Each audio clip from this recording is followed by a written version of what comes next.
My name is Sarah Greil, and I've been with Fox City Sign here for 11 years. I'm the Director of Operations. We've been in business for 13 years now. We design and install and service signs and lighting, anything from a banner to a large pylon sign, electronic message center. We also do a lot of service, repairing lot lights and whatnot for a lot of the area businesses, small businesses, and also a lot of the chains like McDonald's, Burger King, that kind of thing.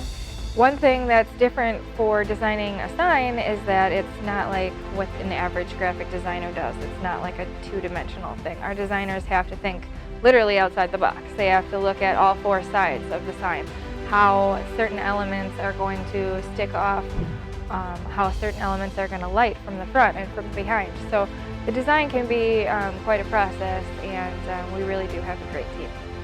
Our installers are very experienced. They've been doing this for a long time. Our most experienced has been doing this for over 30 years, so they definitely have seen it all.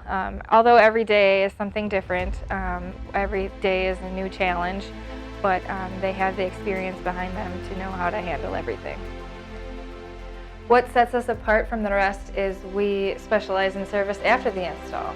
Our tagline is, "We'll keep an eye on your sign," and we really do. We try to contact you before you contact us about a sign or lighting outage. We also have a quote request feature on our website, so if you prefer to contact us that way, go ahead and check us out.